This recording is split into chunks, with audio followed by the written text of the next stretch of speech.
The moors are vast, empty, and silent. Winds sweep over endless hills of grass and stone, but beneath this landscape lies a horror that changed Britain forever. In shallow graves across Saddleworth Moor, police uncovered the remains of children who had vanished without a trace. And at the center of it all, two names that became etched into the nation's darkest memory. Ian Brady and Myra Hindley. On the surface, they were ordinary. A quiet young woman with striking blonde hair. A factory clerk with an interest in books and politics. But together, they formed a partnership that would lure, torture, and murder innocent children. Their crimes shocked a country still healing from war, and created a legacy of fear that has never faded. What made Myra Hindley follow Brady into the depths of cruelty? How did a man obsessed with violence and ideology turn his fantasies into reality? And why did their victims, 5 young lives, full of promise, have to die on the lonely moors? This is not just another true crime story. This is a journey into manipulation, obsession, and the very nature of evil. You will hear about the evidence, the photographs, the diaries, and the chilling tape recordings that revealed the unimaginable. You will see how an entire nation was forced to confront darkness in its midst. Over the next hour, we will trace their childhoods, their toxic bond, the crimes they committed, the investigation that brought them down, and the trial that made headlines around the world. Stay with us until the very end, because within these pages and recordings lies a secret detail, one final clue, that still leaves questions unanswered to this day. But this story is not only about the murders themselves, it is about trust, betrayal, and how ordinary lives can hide extraordinary darkness. The moors became more than just a crime scene, they became a symbol of fear, a reminder that evil can live quietly next door, unseen, until it is too late. In the chapters ahead, we will step into their childhoods, their disturbing relationship, and the shocking investigation that brought their secrets to light. And by the end, you will understand why this case still chills Britain to the bone.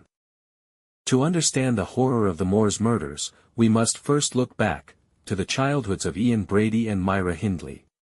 Because evil is rarely born overnight, it is shaped, molded, and fed over years. Ian Brady's childhood. Ian Brady was born in Glasgow in 1938, during a time of poverty and post-war struggle. His mother was just a young waitress, unable to cope with a child.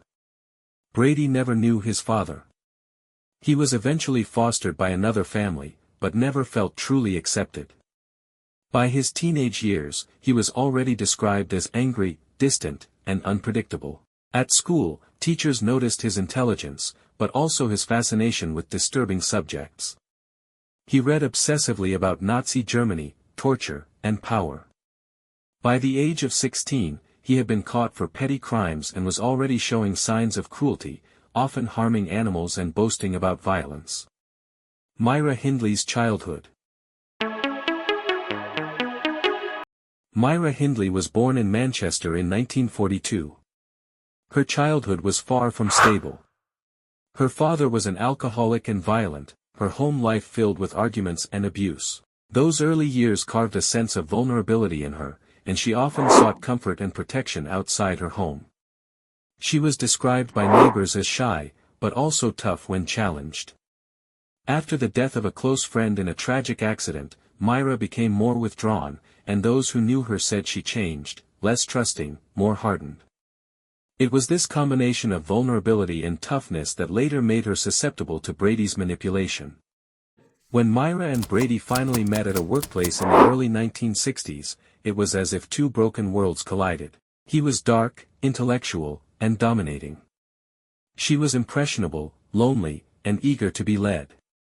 This connection would soon spiral into one of the darkest partnerships in British criminal history. But no one around them could see what was coming.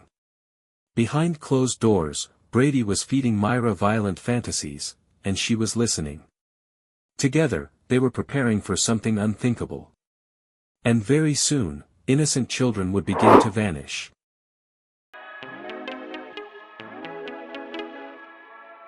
By 1963, Ian Brady and Myra Hindley's crimes had begun, not with loud headlines, but with whispered disappearances. Their first victim, Pauline Reed, was just 16 when she accepted a lift from Hindley. Her body would not be found until years later, buried on Saddleworth Moor. Next came John Kilbride in November 1963, a 12-year-old who vanished after being lured to the car. But the case that shook the nation was that of Leslie Ann Downey, kidnapped on Boxing Day 1964. At her trial in 1966, a 16-minute audio tape was played in court, containing horrifying sounds of her pleas. Brady and Hindley's voices were recorded. That tape, alongside photographs of Leslie being forced to pose, helped seal their conviction. And then Edward Evans, the murder witnessed by David Smith, Hindley's brother-in-law. Smith's eyewitness testimony would break open the case. Between 1963 and 1965, Ian Brady and Myra Hindley carried out 5 child murders around Manchester. These crimes would be covered exhaustively in the press, and certain news reports would later reveal chilling details about the nature of these killings. Pauline Reed, July 12, 1963. July 17, 1963, the Manchester Evening News reports that a teenage girl disappeared on her way to a dance. Investigators were at a loss. It was only much later when Myra Hindley, in a van, was tied to the case of Pauline Reed through letters and witness accounts. The press covered every detail, the gloved search on Saddleworth Moor, the conflicting stories. John Kilbride, November 23, 1963. And I said, please go to the cinema, John. Stop tormenting your brothers and sisters. And don't forget, when Pauline Reed was missing, what I told you. Whoever did it is only a train ride away from here.